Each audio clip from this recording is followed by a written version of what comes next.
Muy buenas noches, mis amados hermanos. Dios bendiga en gran manera y bienvenidos a nuestro curso de estudios sobre la vida de Cristo.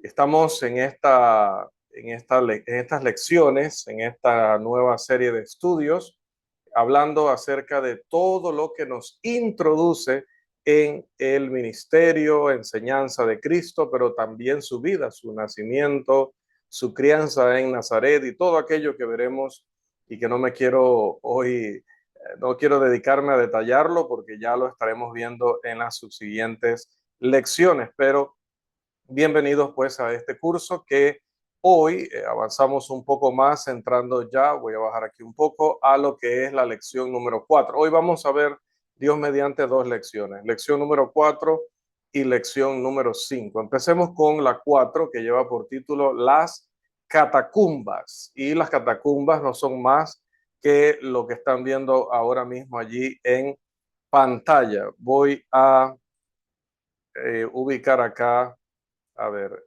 a mejorar aquí la oposición de la pantalla. Listo, ahora sí.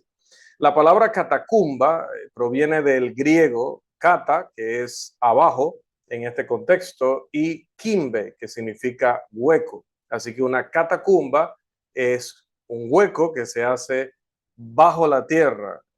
Las catacumbas de Roma, sobre todo, que son las que nos interesan, porque hay catacumbas en París, hay catacumbas en otros lugares del mundo, pero nosotros estamos particularmente interesados con las que tenían que ver con el cristianismo de los primeros siglos. Así que hablando de las catacumbas de Roma, estas eran vastas canteras, perdón, y pasajes subterráneos donde los primeros cristianos enterraban a sus muertos. En primer lugar, se trataba de eso, de tener un lugar donde sepultar a sus muertos, pero también allí llegaron a refugiarse cuando eran perseguidos. La aversión cristiana al proceso de cremación de los cuerpos, que era practicada por las clases bajas de los romanos, llevó al entierro en cementerios que eran propiedad de miembros adinerados o que habían ahorrado y los habían comprado para ese propósito.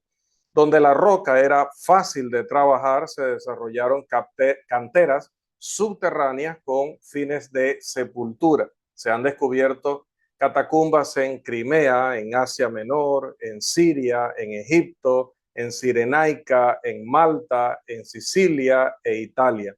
Como dije, las catacumbas en Roma son con mucho las más importantes. Hablemos entonces, como primer punto de esta lección, vamos a volver acá arriba nuevamente, de su origen y naturaleza.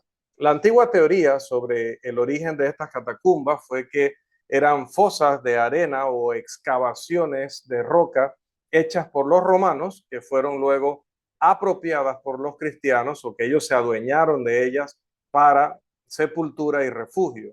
Pero los arqueólogos, y todo esto usted lo podrá ver cuando tenga el material escrito con la bibliografía correspondiente, solamente voy a mencionar los nombres. Los arqueólogos Marchi y De Rossi desbarataron esta teoría y demostraron que las catacumbas fueron excavadas por los mismos cristianos. Claro, algún cristiano adinerado empezaría una pequeña catacumba para los miembros de su familia que gradualmente se desarrollaría y extendía para acomodar no solo ya a su familia, sino a los hermanos de la congregación y así con el tiempo a miles y miles. Las pequeñas galerías al principio tenían loculi, que es como esos, voy a mostrarles aquí en pantalla, esos espacios que tenemos donde se colocaban estos cuerpos, en algunos casos los cuerpos de cadáveres, ¿no? En otros casos algunas otras cosas de su subsistencia para los que se refugiaban allí. Esos espacios allí, esos nichos allí recibían el nombre de loculi y decía que al principio tenían un loculis que se extendían en varias direcciones, algunas de las cuales eran lo suficientemente grandes como para un grupo de cuerpos y no solamente el de un familiar o el de una pequeña familia. Otras se hicieron por alguna persona distinguida sola, generalmente algún mártir. Gradualmente se excavó un laberinto confuso de galerías que corría en todas las direcciones y las galerías se disponían en pisos, a veces 5, 4 o 5 conectados con escaleras. Cuando surgieron las atroces persecuciones, los cristianos empezaron a refugiarse en las catacumbas. Los lugares de sepultura tenían derecho a asilo por ley y cuando las iglesias fueron cerradas en la ciudad, pues los cristianos naturalmente buscaron debajo de la tierra para reunirse allí. Aproximadamente a mediados del siglo III, los perseguidores comenzaron ya a violar las catacumbas y entonces los cristianos tuvieron que destruir las antiguas entradas y cavaron otras nuevas, pero que ahora eran secretas. Las persecuciones cesaron con el emperador Constantino y el obispo Damasco restauró las catacumbas a algo de su carácter o propósito original.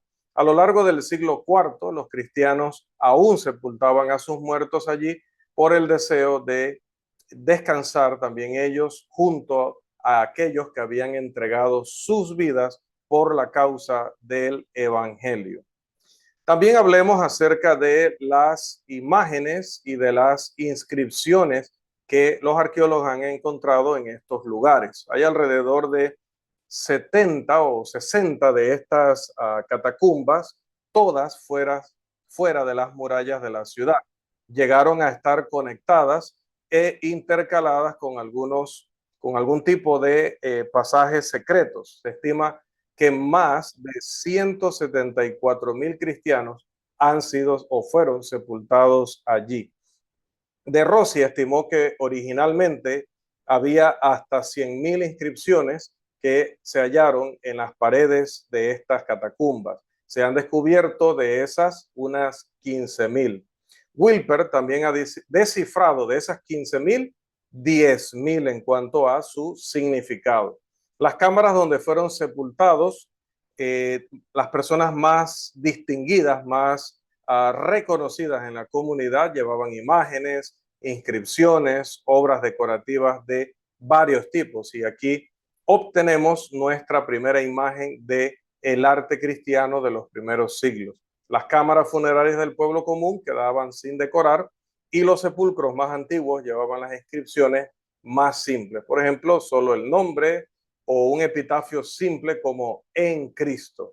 Las imágenes simbólicas cubren unos 132 temas, 20 de ellos provienen del primer siglo y 3 son bíblicos. Por ejemplo, algunas ilustran el caso de Daniel en el foso de los leones, otra el de Noé con el diluvio y otra la de la historia del buen pastor. El gran atractivo que Daniel o Noé o el cuidado protector de Jesús como el buen pastor tenían para los cristianos que morían en la arena por bestias salvajes, por crucifixión o fuego, está evidenciado porque ellos, es decir, los sobrevivientes, colocaron estas imágenes allí. Bien. En el segundo siglo, muchas imágenes se refieren a Cristo de alguna manera. Vemos a los sabios presentando regalos a Jesús cuando aún era niño. Vemos una imagen de Jesús sanando al paralítico, de Jesús y la mujer con el flujo de sangre, de Jesús partiendo el pan en el aposento alto con sus discípulos, de la alimentación de los 5,000, del juicio final, de la resurrección, de la vida de los bienaventurados en la eternidad. Todas esas ilustraciones en diferentes partes de estas galeras o galerías donde se refugiaban, como decía, los primeros cristianos. La evidencia de las catacumbas ha sido objeto de mucha controversia. De Rossi intentó usar las inscripciones e imágenes para establecer cuáles eran las enseñanzas y afirmaciones de la Iglesia Católica Romana. Sin embargo, fue enérgicamente refutado por el arqueólogo Sulce.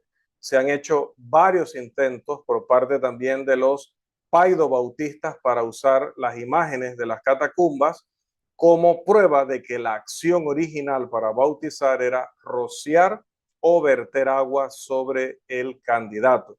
Cuando hablo de los paidobautistas, me estoy refiriendo a los bautistas que predican que se debe bautizar a los niños.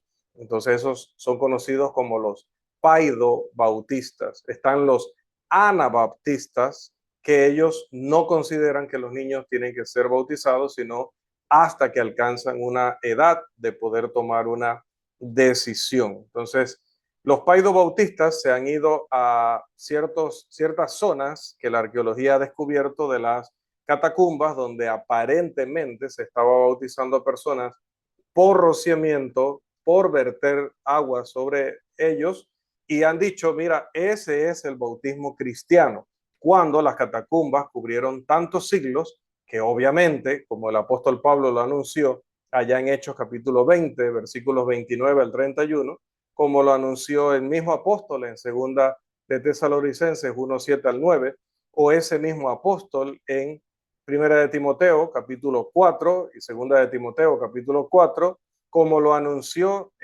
también el apóstol Pedro en su segunda carta capítulo 2, como lo anunció Juan en su primera carta capítulo 4, y así puedo seguir mencionando advertencias de la Escritura con que la iglesia se iba a corromper en parte y que muchos iban a enseñar doctrinas erróneas, que ya desde el tiempo que Pablo estaba escribiendo sus epístolas ya empezaba a refutar falsas doctrinas que habían nacido dentro de la iglesia, una de las más fuertes, la de los judaizantes.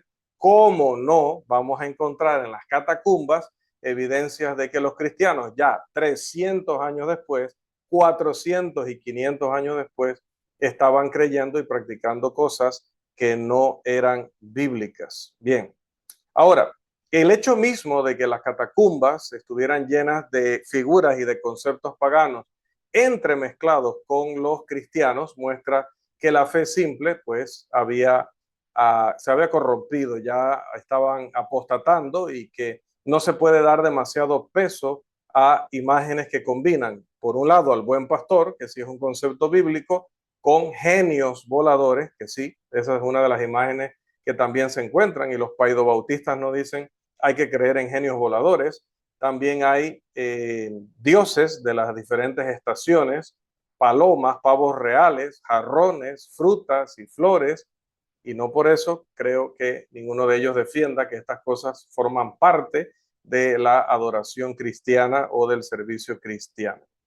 Bien, pero hablemos un poquito más como tercer y último punto. Aquí tienen disculpen la poca calidad de las imágenes, pero pensé que esta imagen era de mejor calidad, y luego a la hora de ampliarla se perdió mucha de su nitidez, pero se puede más o menos ver lo que lo que podía ser proporcionalmente la altura, la anchura de aquellos pasillos, y también los loculi, o lo que le decía que eran esos espacios allí donde las personas podían dormir, pero también un cadáver podía ser puesto y eso allí sellado. Sobre todo les decía cuando era un mártir y la gente quería estar cerca de sus restos, y cuando se cavaba en varios lugares para poder tener varios cadáveres o una familia viviendo en ese lugar. Bien, vamos a pasar, como decía, a más evidencia sobre el tema del bautismo para concluir esta primera lección número 4.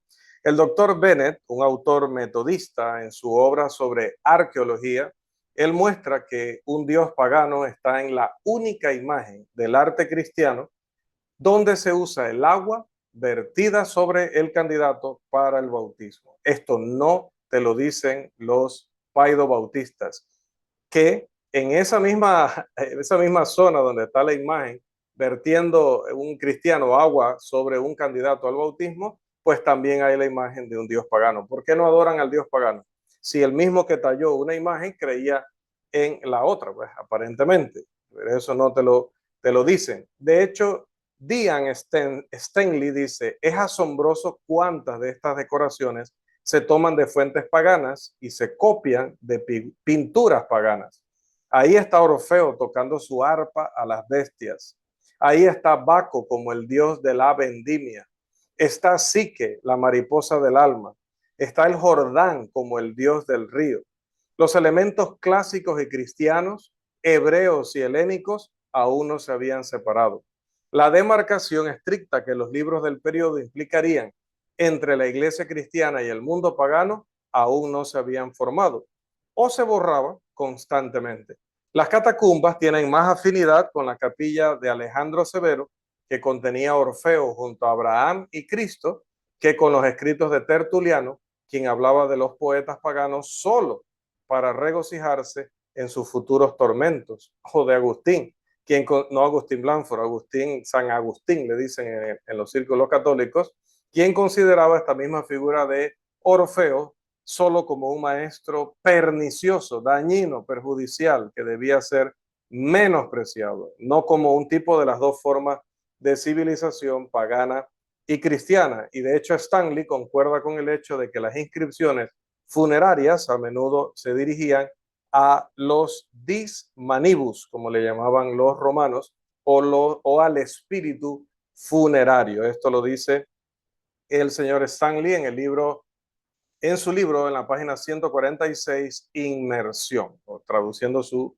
nombre al español. Así que como puede ver, no puede alguien simplemente llegar a las catacumbas, utilizar una imagen y querer de allí fomentar una doctrina o apoyar una doctrina, porque si acepta esa imagen, tiene que aceptar también todas las demás. Las imágenes de las catacumbas, con su conglomerado de lo pagano y lo cristiano, revelan la tendencia de la masa a combinar y a ceder o transigir, a volver a las concepciones paganas de donde habían sido rescatados o redimidos por el evangelio puro. Los firmes eruditos cristianos del periodo temprano protestaron contra esta tendencia del pueblo común, al igual que contra lo que vamos a ver en la siguiente lección, que son los evangelios llamados apócrifos, otro producto de la imaginación de las masas, pero estas tendencias, a pesar de tanta advertencia y de tanta enseñanza como suele pasar, persistieron y llevaron a la corrupción del cristianismo. Pero el hecho de que el arte cristiano temprano de los siglos terceros y posteriores combinara concepciones y figuras paganas con las bíblicas no destruye el testimonio fundamental de las catacumbas sobre lo que queremos demostrar a través de este curso, es decir, la realidad histórica de Jesús y de sus seguidores en este periodo temprano.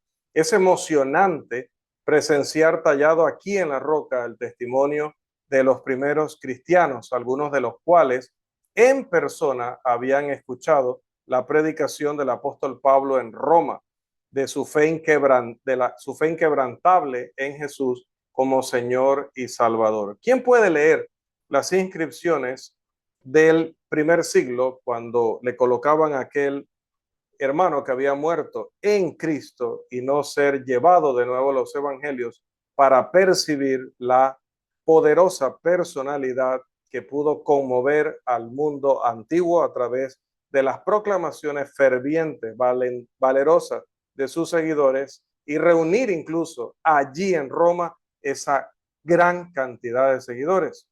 Aunque su fe, tal como se atestigua en las paredes de las catacumbas, era imperfecta y a veces se confundía con ideas de otras religiones o de filosofías humanas, y a pesar de que los modernistas intenten utilizar esto para tratar de atacar al cristianismo, esas inscripciones, esas figuras patéticas y desafiantes todavía siguen gritando al mundo y todavía siguen representando ante la historia un testimonio más al mundo de que Jesús de Nazaret no fue un mito, fue una gran realidad histórica, y las personas que estaban mejor capacitadas para poder identificar la evidencia respecto a Jesús estaban totalmente convencidas por ella, al punto de vivir bajo la ciudad de Roma en este tipo de lugares con tal de seguir adelante con su fe. Estaban dispuestos a morir,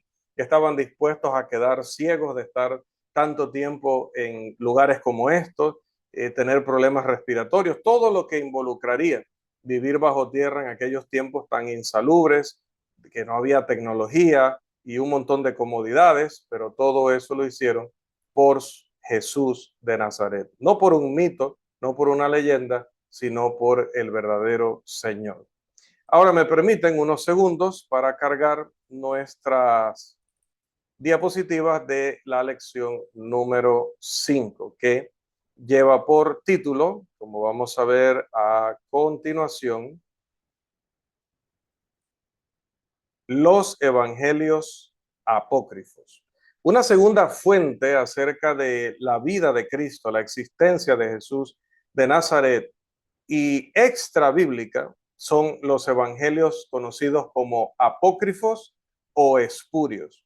Estos, al igual que las imágenes de las catacumbas, emanan del pueblo común, no de los apóstoles, y representan las ideas que circulaban entre las masas, fueran algunas correctas, otras incorrectas y algunas incluso blasfemas. La palabra apócrifo significa en el original oculto. Estos eran evangelios ocultos en el sentido de que su origen y autoría eran desconocidos, aunque le pusieran nombres de famosos cristianos, realmente no se sabía cuál era su verdadero autor o sus verdaderos autores. Pero con el tiempo, apócrifo llegó a significar falso, un término que era más expresivo del rechazo de la iglesia a estos escritos que mal fueron llamados evangelios y que están llenos de tantísimo material legendario. Y no digo legendario en el buen sentido de la palabra, sino que están llenos de leyendas o de cuentos de vieja, como dice Pablo, ¿verdad? Con esas fábulas de viejas. Bien, muchos estudiosos intentan dividir estos evangelios, categorizarlos en dos grandes divisiones, una llamada los evangelios no canónicos o descartados y los evangelios rechazados o apócrifos. Coinciden en que estos últimos, es decir, los rechazados o apócrifos, tienen prácticamente ningún valor y difieren en cuanto al valor que todavía se le puede atribuir a los primeros, aunque no se les considere libros sagrados. Bien, vamos a ver de manera general algunos de ellos. En primer lugar, el más importante de estos, los primeros, el llamado Evangelio según los Hebreos. Es el más importante de la primera categoría, los llamados no canónicos, es decir, que la iglesia no los consideró producto de un apóstol o profeta del primer siglo con revelación del Espíritu Santo. Porque canónico es considerar que lo escribió un apóstol o un profeta como Lucas o como Marcos o como Judas, que escribieron 3 de los 27 libros del Nuevo Testamento. Bien, entonces uno de ellos, como digo, y ven en pantalla, es el Evangelio según los Hebreos. De él nos dice Papías, que se cree que vivió entre los años 60 y 140 después de Cristo. Papías nos dice, uno de los primeros autores de los siglos después de los apóstoles, que Mateo compuso su evangelio originalmente en hebreo. Algunos identifican este evangelio según los hebreos con la edición hebrea del evangelio de Mateo. Es decir, que o este era el material original que escribió Mateo, o este era un material que consultó Mateo para él escribir su evangelio en griego. Y por eso y es cierto que cuando usted estudia Mateo y usted tiene conocimientos del griego del Nuevo Testamento, se da cuenta que muchas de las expresiones, muchos de los términos que utiliza Mateo en su libro demuestran contundentemente que él era un hebreo de hebreos. Entonces, de allí viene la sospecha de que él primero escribió una versión en hebreo y luego esta otra en griego, que es la que nos ha llegado a todos nosotros. Resch sostiene que fue compilado, fue al revés, que el evangelio, según los hebreos, fue compilado tomando datos del evangelio de Mateo y por lo tanto que tiene poco valor independiente. Harnack, otro estudioso, piensa que fue compuesto independientemente, más o menos al mismo tiempo que el Evangelio de Juan, es decir, mucho tiempo después de que ya se había compuesto Mateo, el que tenemos, Mateo en griego. Moffat lo llama uno de los problemas y enigmas de la literatura cristiana primitiva. Es innecesario decir que no poseemos ninguna copia de este evangelio según los hebreos. Lo conocemos solamente a través de citas de escritores cristianos de los primeros siglos, desde el segundo siglo en adelante particularmente. Las citas más interesantes del Evangelio según los hebreos las vamos a presentar a continuación, pidiendo a nuestro hermano Agustín que nos ayude allí con la lectura, porque nuestro hermano Irving está teniendo problemas técnicos allí con el micrófono. Vamos a presentar aquí algunas de las cosas que están escritas en el Evangelio según los hebreos. Están tan evidentemente, debo decir antes de que el hermano lea, tan evidentemente en desacuerdo con los registros del Nuevo Testamento que es innecesario ahorita ponerme a refutar el contenido legendario en esta breve lección. Hermano Agustín, por favor, háganos las primeras dos lecturas del Evangelio según, porciones del Evangelio según los hebreos. He aquí la madre y los hermanos del Señor le dijeron: Juan el Bautista está bautizando para el perdón de los pecados. Vayamos y seamos bautizados por él. Pero él les dijo: ¿qué pecado he cometido para que deba ser bautizados por él? A menos quizás que lo que he dicho ahora sea ignorancia. Vino a suceder cuando el Señor hubo salido del agua, que toda la fuente del Espíritu Santo descendió y reposó sobre él, y le dijo: Hijo mío, en todos los profetas te estaba buscando para que vinieras y yo reposara en ti, porque tú eres mi reposo, tú eres mi hijo primogénito que reinas por la eternidad. Sigamos, por favor. Otras citas más. El Espíritu Santo, mi madre, me tomó ahora mismo por uno de mis cabellos y me llevó a la gran montaña Tabor. Ajá, Evidentemente, ahí paramos porque se me fue, eso que está entre paréntesis lo tenía que decir yo acá. Aquí supuestamente está hablando Jesús y Jesús dice, el Espíritu Santo, mi madre. Imagínense, evidentemente el autor se está refiriendo a cuando Cristo fue tentado en el desierto, ¿no?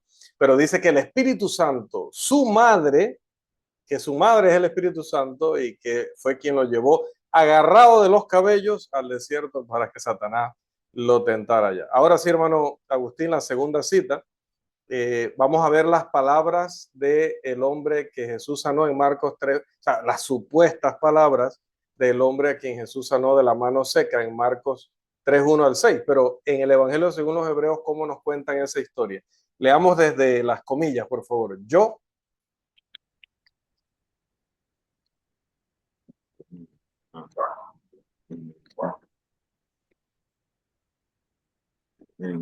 yo era un constructor que buscaba mi sustento con mis manos.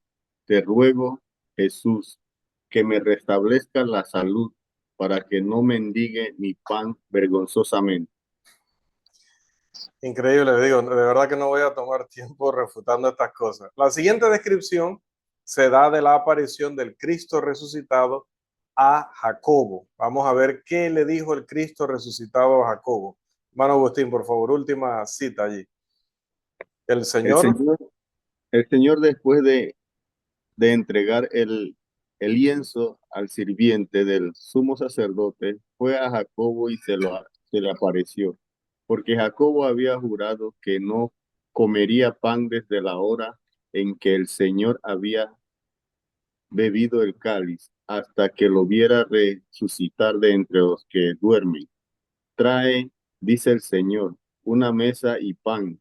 Tomó pan, lo bendijo y partió y se lo dio a Jacobo el justo y le dijo: hermano mío, come tu pan porque el Hijo del Hombre ha resucitado de entre los que duermen. nada que ver con lo que dice el Evangelio, pero bueno, era para que tuvieran una idea del contenido de este tipo de libros. Bien, hablemos también de otros falsos evangelios. Otro de los falsos evangelios o otro de los evangelios apócrifos es el evangelio según los egipcios, del cual tenemos unas pocas citas sin importancia.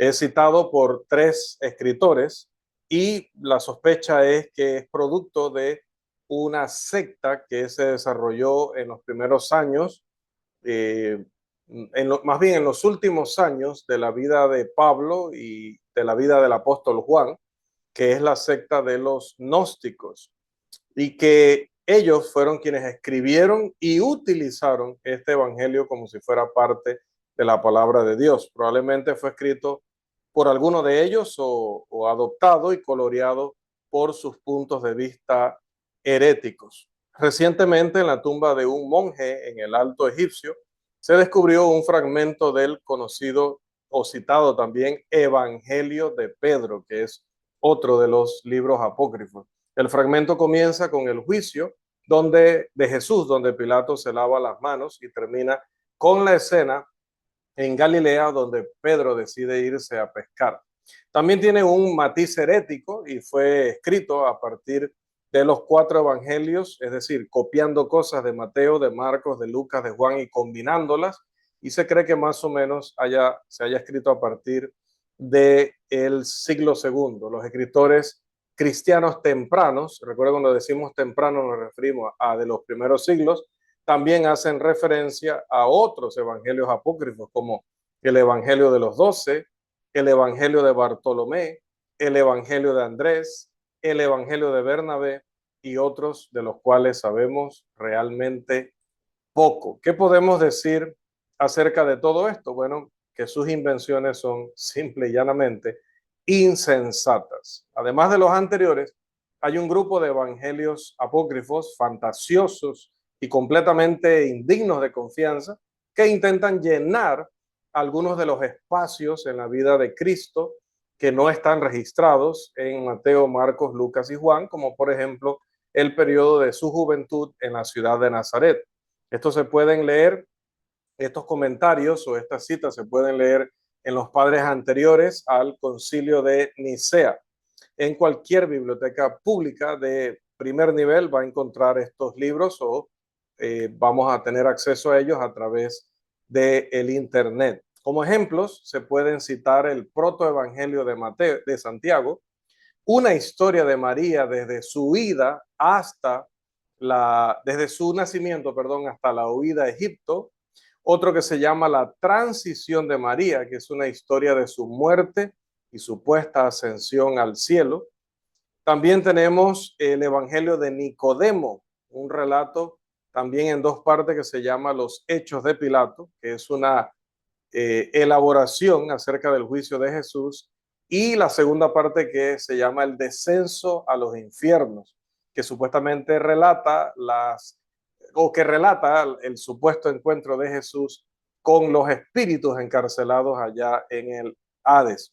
Las más tempranas de estas producciones tienen fecha de más o menos el siglo segundo, son el producto de la imaginación romántica y desorientada de ciertos círculos entre los primeros cristianos. Se presenta a Jesús como un hacedor de milagros desde su niñez, realizando las cosas más monstruosas, incluso mientras jugaba con sus amiguitos del barrio, al punto de que, según estos evangelios, Jesús se enojaba de tal manera con sus compañeros de juego que llegó a utilizar su poder milagroso para hacer que murieran. Aquellos niños que se burlaban de él o lo molestaban o se metían con su familia, supuestamente Jesús los hacía morir con su poder. Se cuenta también un grupo de leyendas muy ridículas acerca de María.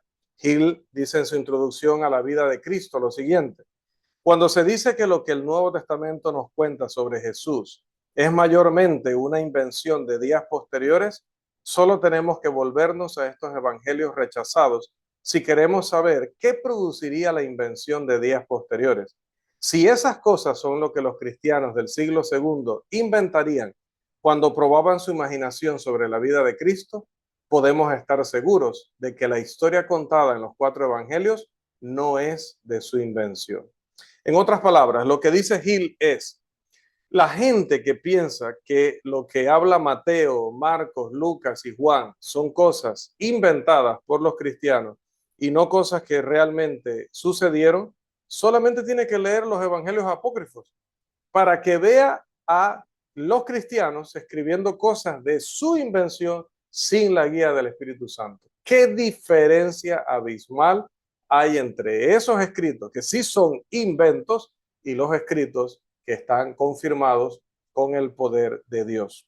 Sin embargo, estos evangelios apócrifos son de gran importancia para entender el desarrollo del arte cristiano, que se basa en gran medida en ellos, y también cómo se desarrolló ese culto o esa adoración a María y otras diversas enseñanzas que luego llegaron a formar parte vital de la doctrina, de la tradición de la Iglesia Católica Romana, que, como sabemos, es importante dentro del esquema de estudiar la historia de la Iglesia. Yo creo que había tiempo incluso para entrar a la lección número 6, pero no está lista, no está desarrollada, así que vamos a dejarla para la próxima semana, habiendo cumplido hoy ya con nuestra asignación de ver la lección número 4 respecto a las catacumbas y la lección número 5 respecto a los evangelios apócrifos, deseando que esta breve información sea por lo menos suficiente para despertar también en cada uno de ustedes el deseo por seguir investigando, por seguir aprendiendo sobre estos temas, porque es importante dentro de todo el contexto de lo que llegó a formar parte de la vida de Jesús, tanto antes como durante como después. Todo lo que podamos aprender acerca del Señor y de lo que rodeó al Señor, de los apóstoles y de lo que rodeó a los apóstoles, por supuesto que es vital e indispensable para tener una mejor comprensión de la Escritura. Así que, mis amados, hasta aquí nuestras lecciones número 4 y número 5, deseando que nuestro Dios les siga bendiciendo ricamente.